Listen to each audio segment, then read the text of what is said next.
Commission ప్రశ్నలకు ఈటెల చెప్పిన సమాధానాలపై కాంగ్రెస్ నేతలు మండిపడుతున్నారు. కేసీఆర్ తప్పు చేయలేదంటూ ఈటెల క్లీన్ చిట్ ఇచ్చారంటూ ఆగ్రహం వ్యక్తం చేశారు జగ్గారెడ్డి. కాళేశ్వరం వ్యవహారంలో ఈటెల రాజేందర్ వాస్తవాలు చెప్పాలన్నారు మంత్రి పొన్నం. పొలిటికల్ మేనేజ్మెంట్ చేసుకోవద్దని సూచించారు. మాజీ మంత్రి ఈటెల కాళేశ్వరం కమిషన్ ముందు వాస్తవాలు దాచారని అన్నారు. ఎంపీ చామల కిరణ్ కుమార్ రెడ్డి ఈటెల నిజాలు చెప్పి ఉంటే బాగుండేదన్నారు. మొదటి బీఆర్ఎస్ ఉన్నప్పుడేమో మౌనం, అపోజిషన్ బీజేపీ ఎంపీగా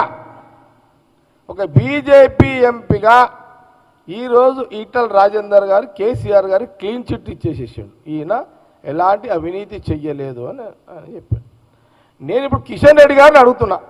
కిషన్ రెడ్డి గారు మీరు అధ్యక్షులు, సెంట్రల్ మినిస్టర్, క్యాబినెట్లో సెంట్రల్ క్యాబినెట్ మినిస్టర్, మీ తర్వాత బండి సంజయ్ గారు. నేను అడుగుతున్నా, ఈరోజు కేసీఆర్కి క్లీన్ చిట్ ఇచ్చిన ఈటెల రాజేందర్ గారిని మాటని మీరు ఏకీభవిస్తున్నారా, దాన్ని సమర్థిస్తున్నారా?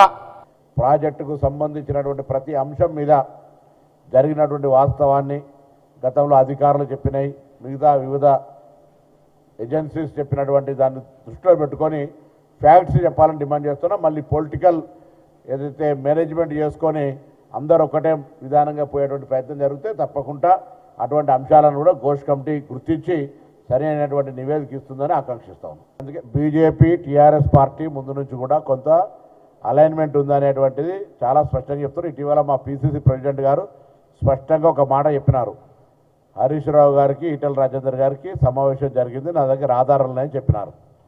సో ఆ దానికి ఏం రెస్పాండ్ కాలేదు ఇద్దరు కూడా. మీరు ఈరోజు బాధ్యత గల పార్లమెంట్ సభ్యులుగా వాస్తవాలు చెప్పాల్సిన అవసరం ఉండే కమిషన్ ముందు, కానీ మీరు ఈరోజు చెప్పకపోవడాన్ని బట్టి చూస్తే మీకున్న ఆలోచన ఏందో మాకు అర్థం కావట్లేదు. ఒక బీజేపీగా ఎంపీగా ఉండి ఆ రోజు జరిగిన వాస్తవాలను కూడా చెప్పలేని పరిస్థితి ఎందుకు వస్తుంది మీకు? తెలంగాణ ప్రజలు మీ వైపు చూస్తున్నారన్న విషయాన్ని కూడా మీరు గమనించాలని